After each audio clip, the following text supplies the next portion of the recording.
1942 ईस्वी में आचार्य हजारी प्रसाद द्विवेदी जी आते हैं। उन्होंने एक ग्रंथ लिखा है कबीर नाम से, जिसमें उन्होंने कबीर के व्यक्तित्व एवं कृतित्व का इतना बारीकी से विश्लेषण किया कि उसके बाद कबीर हिंदी साहित्य में छा गए पूरी तरह से। उन्होंने स्पष्ट रूप से कहा कि हिंदी साहित्य के 1000 वर्षों के इतिहास में कबीर जैसा व्यक्तित्व लेकर कोई आज तक पैदा ही नहीं हुआ। यह व्यक्ति केवल एक ही प्रतिद्वंदी जानता है और वह है तुलसीदास। तो उसके बाद वास्तव में विद्वानों का ध्यान इस तरफ गया और फिर इन पे तमाम तरह के रिसर्च भी होने लगे।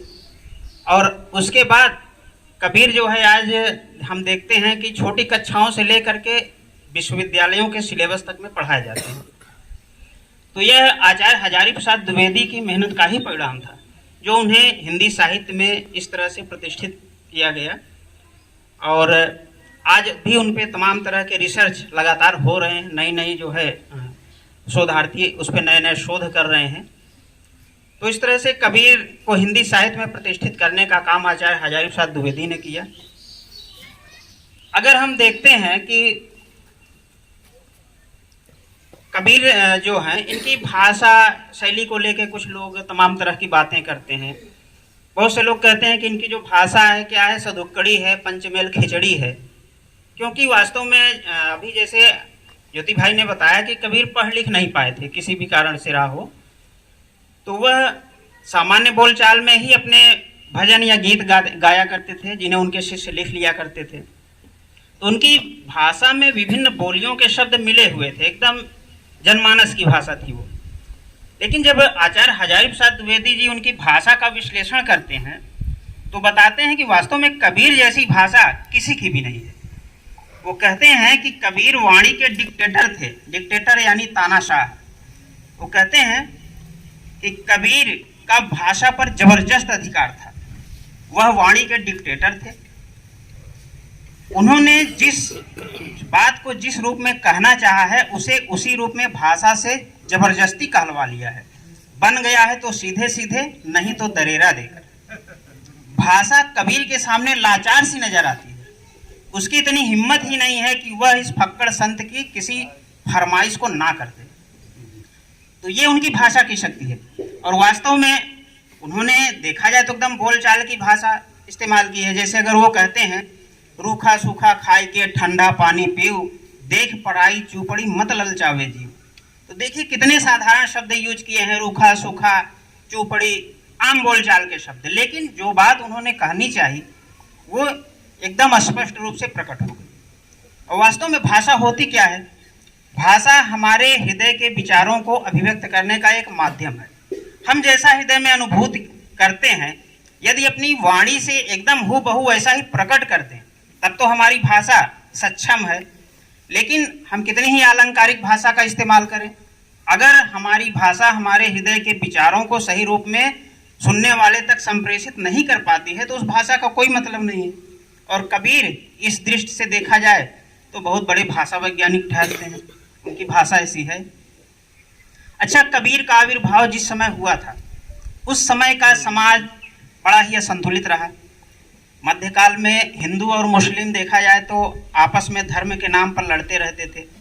चारों ओर इस तरह के वाह्याडंबर धर्म के क्षेत्र में फैले हुए थे। ऊंच नीच की भावना, छुआछूत की भावना, जाति और धर्म की इस तरह की भावनाएं चारों तरफ फैली हुई थी। और उस समय वास्तव में किसी ऐसे ही संत की आवश्यकता थी जो समाज में फैली हुई इन बुराइयों पर एकदम कटु प्रहार कर सके, दोनों धर्मों के जो भी अनुयायी हैं उन्हें खरा खरा सुना सके। और कबीर इस आवश्यकता की पूर्ति करते थे। और उस समय इस तरह से अपनी बातों को एकदम निर्द्वंद होकर प्रकट करना बहुत हिम्मत का काम है। हम आज नहीं कर पाते हैं। आज के समय में हम अपनी बात कहने से डरते हैं, और कहाँ कबीर ने मध्यकाल में अपनी बात जो है बड़ी निर्भीकता पूर्वक रखी। वह मुख्य रूप से सभी धर्मों को समान रूप से महत्व देते थे और ये चाहते थे कि सभी लोग आपस में मिलजुल कर रहें। और उन्होंने राम रहीम की एकता प्रतिपादित करने का प्रयास किया। उन्होंने कहा कि वास्तव में ईश्वर दो नहीं हो सकते। यह तो लोगों का भ्रम है जो खुदा को परमात्मा से अलग मानते हैं। वो कहते भी हैं दुई जगदीश कहाँ से आया, कह कौनो भरमाया, यानी यह भरमाया गया है हमें कि ईश्वर कई हैं, वास्तव में ईश्वर एक है। वह जो है समाज में व्याप्त जाति प्रथा, ऊंच नीच, छुआछूत की भावना का जोरदार खंडन करते हैं। वो कहते हैं कि कोई जन्म से ऊंचा या निम्न नहीं होता, बल्कि ऊंचा वह होता है जिसकी करनी ऊंच होती है। वो कहते भी हैं, ऊंचे कुल का जन्मिया जे करनी ऊंच न होए, और सुबरन कलश सुरा भरा साधु निंदत सोए। यानी यदि सोने का घड़ा हो और वह भी मदिरा से भरा हो तो उसका सज्जन की दृष्टि में कोई महत्व नहीं है। उसी प्रकार ऊंचे कुल में जन्म लेने से ही महत्व नहीं मिलता है, कर्म भी ऊंचे होने चाहिए। और वो इस तरह की जो भी समाज में जाति प्रथा की भावना थी उसका भी उन्होंने जोरदार खंडन किया। वो सीधा जो है धर्म गुरुओं से प्रश्न करते हैं कि जो तू बाभन बभनी जाया आन बाट होए क्यों नहीं आया, और जो तू तुरक तुरकनी जाया भीतर खतना क्यों न कराया।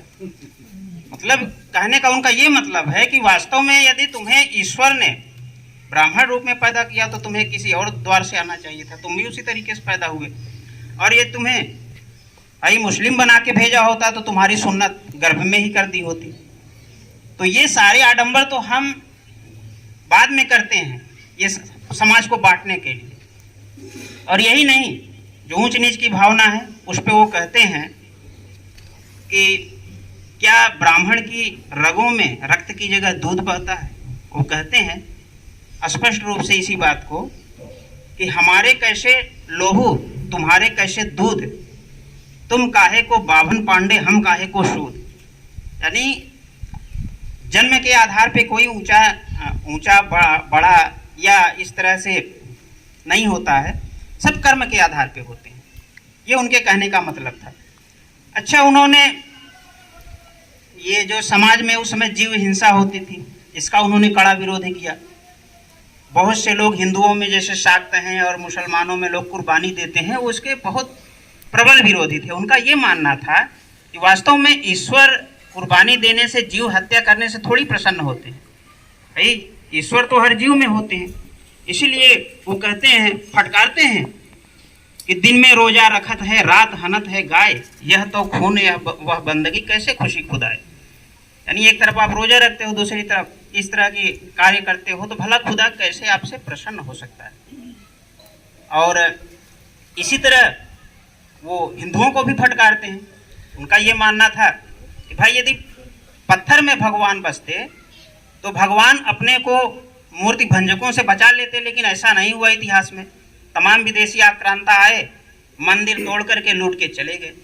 और इसीलिए वो कहते हैं कि कर्म की पूजा करो, मंदिर मस्जिद में ही पूजा करने से काम नहीं चलता।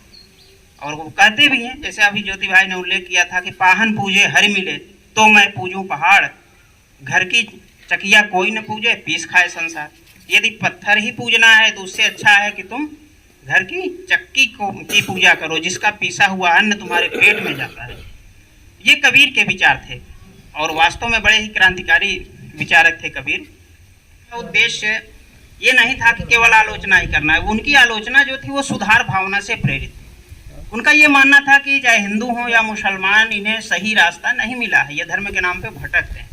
वो एक जगह लिखते भी हैं, कहते हैं मतलब कि अरे इन दोउन राह न पाई, कहते हैं अरे इन दोउन राह न पाई, मुसलमान के पीर औलिया मुर्गी मुर्गा खाई, खाला केरी बेटी ब्याहे घर ही में करें सगाई। हिंदू अपनी करे बड़ाई गागर छुअन न देई, और वेश्या के पावन तरसोई, यह देखो हिंदू आई। दोनों को फटकारते हैं। जब वो कहते हैं कि साईं इतना दीजिए जामे कुटुंब समाए, मैं भी भूखा ना रहूं साधु भी न भूखा जाए। तो देखिए इसमें अपरिग्रह की कितनी विशाल भावना है। जैसे अभी ज्योति भाई ने बताया कि बुद्ध से मिलते हैं, तो बुद्ध भी अपरिग्रह पे जोर देते हैं। तो इसी तरह कबीरदास भी कह रहे हैं कि हे ईश्वर, हमें केवल उतना ही दो कि मेरे परिवार का भरण पोषण हो सके, और यदि कोई अतिथि मेरे यहाँ आ जाए तो उसे भी भूखा ना जाना पड़े। बहुत बड़ी बात है। जुबान पे है, साँच बराबर तप नहीं, झूठ बराबर पाप, जाके हृदय साँच है ताके हृदय आप। ऐसी बहुत सी बातें हैं जो आज हम सुनते हैं। तो वास्तव में अगर देखा जाए तो कबीर का आविर्भाव आज से भले ही 600 वर्ष पूर्व हुआ है, लेकिन उनकी शिक्षाएं आज भी उतनी ही प्रासंगिक हैं।